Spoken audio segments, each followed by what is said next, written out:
So we used some variables in a calculation, and we got started with working with types, and we had to perform some type conversions. Now it's time to output this future value.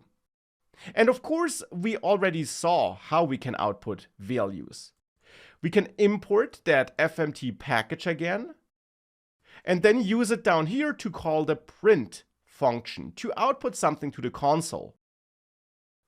Though here I'll actually use the println function, which will also output something to the console, to the terminal where we invoke this program, but it will start a new line after outputting the value, which will simply make the output a bit easier to read.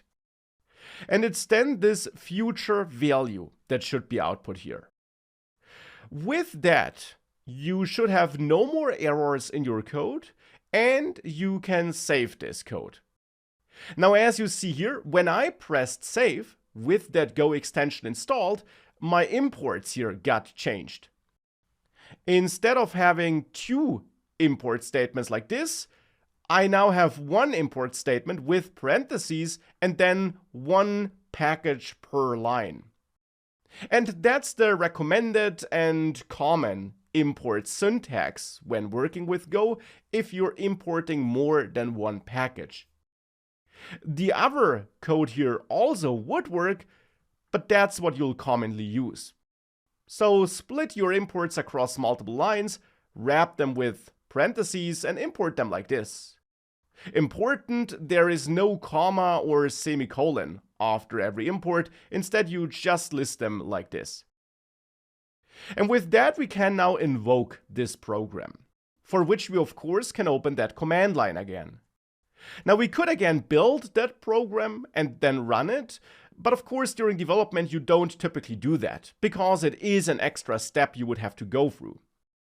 Instead, you typically use go run during development to execute a file, and you could then target that file as we did it before, or if you have a module, as we do here, you can also just type go run dot.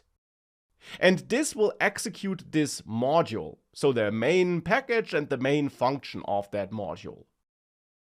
So if I hit enter here, you see I'm getting this output. And this seems to be the future value of that investment. Now, to verify whether this is correct or not, I opened up some future value calculator on the internet and entered the same data as we used it in our program. And if I press calculate here, I do get this future value, which is the same amount we got here in our program. So that works, and that's how you work with variables, types, and operators.